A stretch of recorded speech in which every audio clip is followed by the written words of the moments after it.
The movie opens to a father and son Tommy, driving at night when they see a lady in white walking on the side of the road. As they get closer, they notice she is bleeding and holding a knife. Tommy thinks they should stop and help, but the father speeds up and says he will call the police when they get to the next town. As he carries on driving, they see a young girl running off the road and into the forest. This time he stops and backs up. He takes out a torch from the glove compartment and tells Tommy to lock the door, stay in the car, and not open the door to anyone, as he goes out to take a look. After a while, the young girl comes up to the car scared, banging on the window screaming for help and to let her in. Tommy lets the girl in and immediately locks the door again. The girl continues screaming as she sees the bleeding lady approach and smash the window. Tommy's father comes back and whacks her on the head, making her drop. The police and ambulance are now on the scene. A lady comforts the young girl and asks her for her name. She tells the lady it's Christina. Some years have passed. Christina is grown up and now an elementary school teacher. As the class ends, Christina is at her desk writing when she hears some teenage girls outside. She goes up to the window. One of the girls is offered a cigarette. She looks up at the window then declines the offer of a smoke. The girl's name is Lisa. The next scene, Christina posts a letter before driving off. She arrives at the Office of Child and Family Services aspiring to adopt a teenage girl. As she waits her turn to be seen, she fills out a form before a guy calls her into his office. They discuss her living situation and waiting for the background checks. He asks her one final question, which is why does she want to adopt that particular girl as she is no saint and has been in trouble many times with the police. Christina answers that despite her getting in trouble, she believes the girl deserves a second chance. The next scene, a guy is driving his pickup with the music blaring when he notices a car smashed against a tree, and a lady lying on the ground with severe injuries. As he gets out to take a closer look, he hears someone on the radio in the car and immediately goes and asks for help. All of a sudden, the lady with bloodstains all over her face appears beside him. She is scared and trying to say something. As he tries to figure out what she is trying to say, she gets shot in the head by a person behind her. The guy flees, but also gets gunned down by the killer. The killer's name is Elizabeth and she helps herself to his phone. The lady that got shot was a U.S. Marshal transporting a prisoner. The next scene, Jerry, a retired sheriff, is watching a home movie when he gets a phone call. We next see a young sheriff named Jamie exit his patrol vehicle and walk up to a house. He knocks a couple of times and calls for Mr. Cooper, but no answer. He enters the house and calls for the man again as he has to vacate the property, but still no answer. His phone rings. Jerry is on the other end and asks him if he knows who Elizabeth is. He doesn't, and as he walks around the house, Jerry informs him that about 20 years ago, Elizabeth kidnapped 5 young girls. Christina was one of them. Elizabeth is a brutal sadistic killer. In 2 of the cases, the children were taken from their homes and their parents murdered in their beds. 4 corpses of the girls were found in a grave behind Elizabeth's house. Christina is the only survivor and fears Elizabeth is coming for her to finish what she started. Jerry wants Jamie to look after Christina. As Jamie turns around, he finds Mr. Cooper pointing a gun at him. He doesn't want to leave as he has many wonderful memories in that house, but then he turns the gun on himself and commits suicide. Jamie is shocked at what he just witnessed. He sits in the floor and calls Jerry to agree to protect Christina. The next scene, Christina is blowing out candles. Her friends have thrown her a birthday party and she has an announcement to make. First, she needs to find Lisa, who is in the bathroom with Christina's birthday gift. Christina enters and receives the gift. Then they discuss if they're ready to make the announcement. Christina tells Lisa she is scared and worried about making mistakes, but Lisa reassures her everything will be fine. As they join the other guests again, Christina takes this opportunity to announce her secret. Halfway through her speech, the doorbell rings. She answers the door to find Officer Jamie outside. He informs her about the earlier car accident and that she should go stay with a friend and stay safe, but she is confused to what any of this has got to do with her. Christina is shocked when he tells her that the escaped prisoner is Elizabeth. The dark, painful memories come flashing back to her, ruining her mood. She goes back in and tells Lisa they have to leave immediately, apologizing to the other guest of her sudden departure. In the car, a confused and upset Lisa asks what's going on. Christina tells her they can't be near each other and she has no other choice. After dropping Lisa back home, Christina arrives back at her house. Jamie has been waiting outside. He tells her he will be staying out all night to keep an eye on things and not to worry so much, as there are many cops out there looking for Elizabeth, and hopefully by morning, it will all be over. Christina replies that she is Elizabeth's main target now and won't stop until she has found her. That night a woman runs to the toilet to find broken mirror all over the floor. As she takes a seat in one of the cubicles, she hears a noise and the lights go out. After she finishes, she slowly comes out using the flashlight on her mobile phone when all of a sudden she gets slashed dead by a piece of the broken mirror. Meanwhile, Jerry reveals to Jamie that Elizabeth was a nurse at the hospital who took care of babies while their mothers got some sleep. One day Elizabeth just stopped going to work and dropped out of sight. 5 years later, Christina disappeared, then every year after that another girl would go missing. Jamie finds it mysterious that Christina was the first one to be taken and yet she is the one that got away. The next morning, Christina is sitting under the shower staring at a photo of a house. As she packs some clothes in a bag, she comes across the gift Lisa gave her. She opens the box, reads the note and puts the necklace on. It's a sunny morning. Christina goes out for an update on Elizabeth. Unfortunately, the cops are still looking for her. She tells Jamie that she is staying put as her life is there and she can't just up and leave, making Jamie a little anxious. Christina proceeds to tell him that Elizabeth destroyed her life once before and will not allow her to do it again. Jamie unexpectedly drops by Jerry's house. As he goes in, he notices an ex-girlfriend, Amy, who is Jerry's pregnant daughter. Jamie's not happy he wasn't told about Amy. Jerry tells him he didn't want the news broadcast around town about his single daughter having a child out of wedlock. But they're not there to talk about Amy, and get to the matter in hand. Jamie informs Jerry that Christina has decided to stay in the house. Jerry doesn't like the idea and insists Jamie to keep a very close eye on Christina, as the kidnapping and murders happened on his watch all those years ago, and doesn't want history repeating itself. Christina is sitting alone in an empty classroom and takes a look at the message again that Lisa gave her. She starts hearing voices. When she looks up, she sees the 5 young girls sitting holding hands.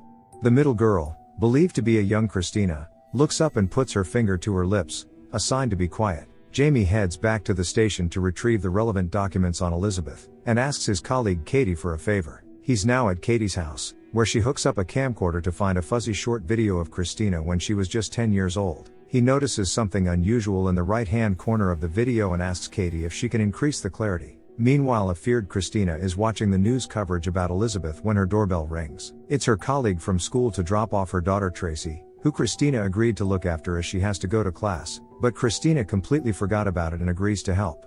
As the colleague leaves, Christina goes back in and asks Tracy what she would like to do. She replies to play a game. They play a game of hide and seek when Christina gets a call from her ex-boyfriend Tom's mother. His mother suspects something is wrong and is full of worry as she hasn't heard from him for a while and cannot reach him by phone. She asks Christina if she can pop by Tom's house to check if everything is okay.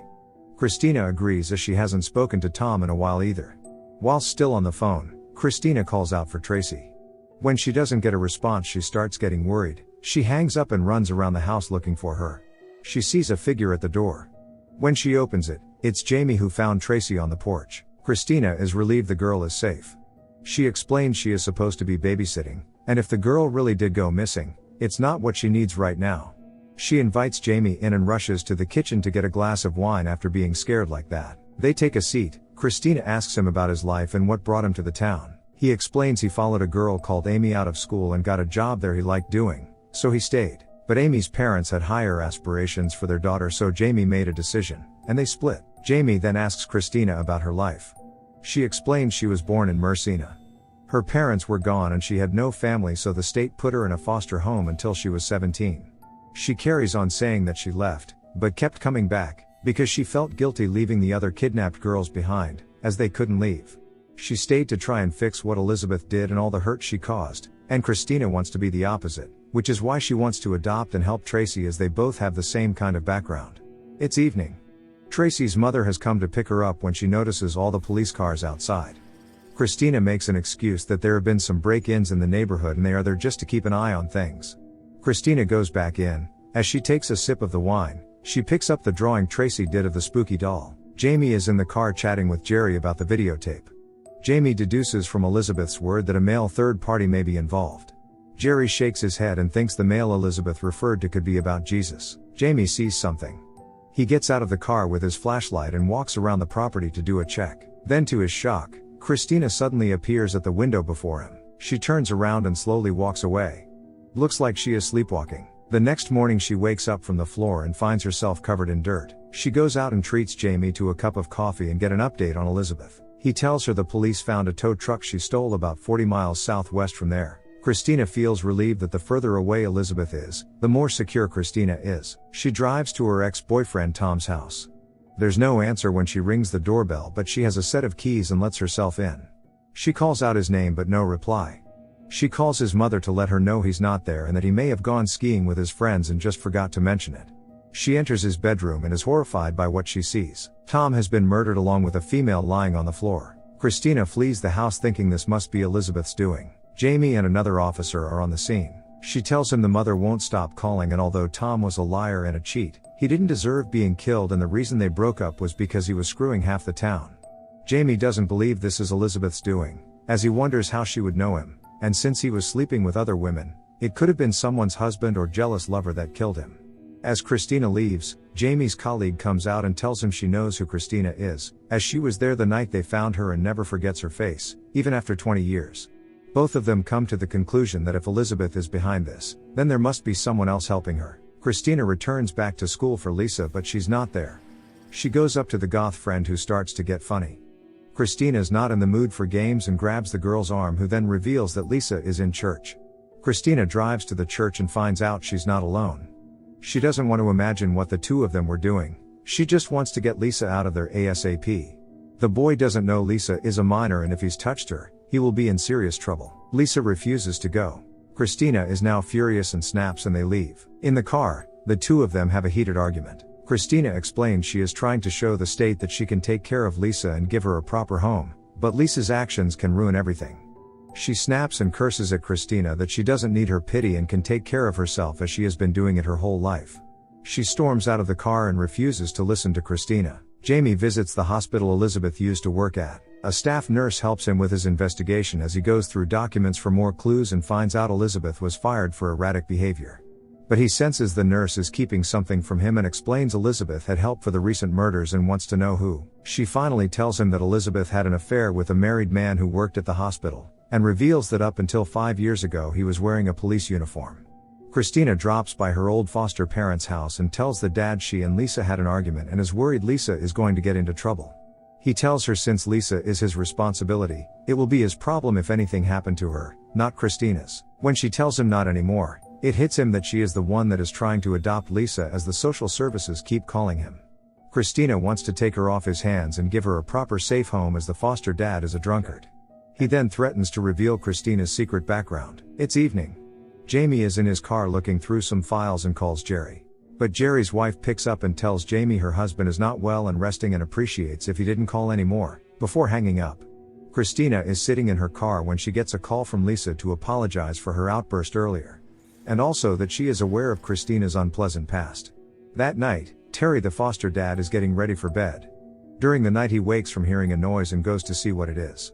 He goes to check on Lisa and thinks it was her. When he walks back to his room, he is shocked to find his wife lying there in a pool of her own blood. Elizabeth appears and he also gets slashed to death. This time Lisa hears a noise and goes out of her room to check. She heads towards her foster parents' room and witnesses Elizabeth cutting up her foster dad. Terrified from what she just saw, she flees without hesitation. Elizabeth sees her and chases after her. Jamie hears strange sounds around Christina's house.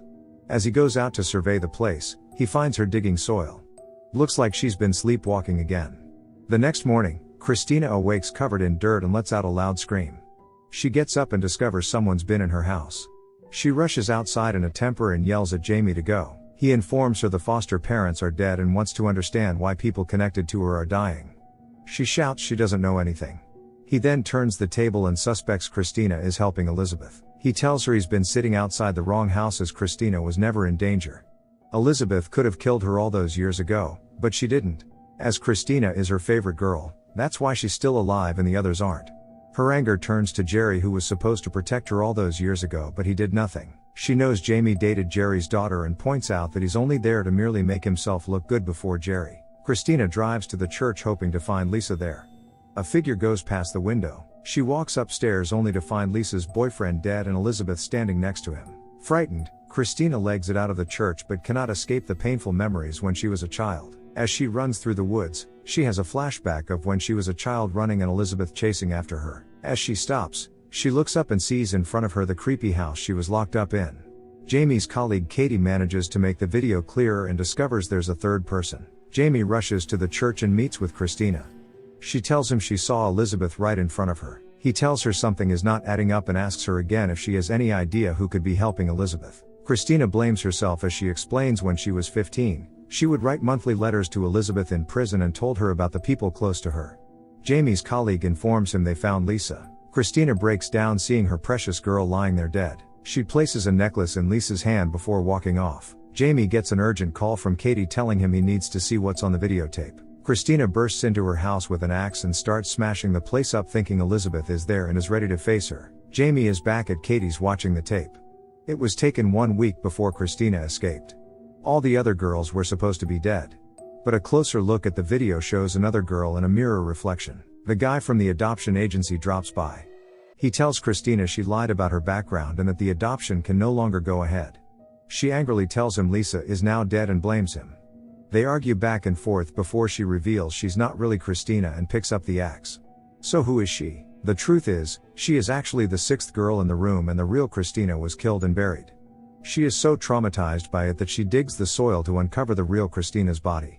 Jamie arrives and unravels the truth. She admits she is actually Elizabeth's daughter Katie but pretends to be Christina. Jamie informs her Elizabeth's body was found in the woods, that she's been dead at least 2 days and thinks the fake Christina is responsible for all the deaths. Jerry and his wife are watching the video when the doorbell rings. She goes to answer it and gets shot dead at the door. Jerry gets alarmed by the gunfire. He calls after his wife but there's no response. Shocked upon seeing his wife's corpse, he alerts his daughter to call the police. Immediately after, he becomes the next victim by getting shot in the face.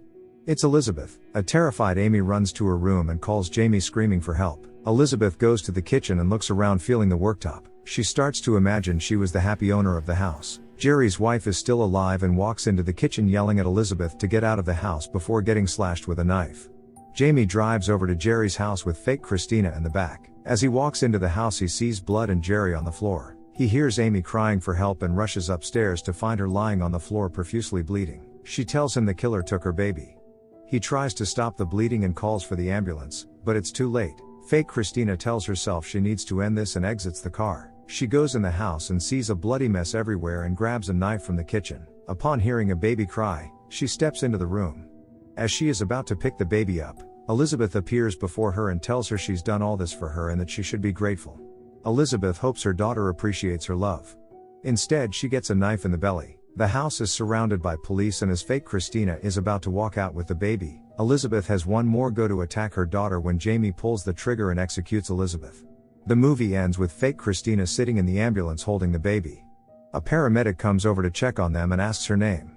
She tells him her name is Katie. Thanks for watching. Don't forget to like and subscribe for more cool videos.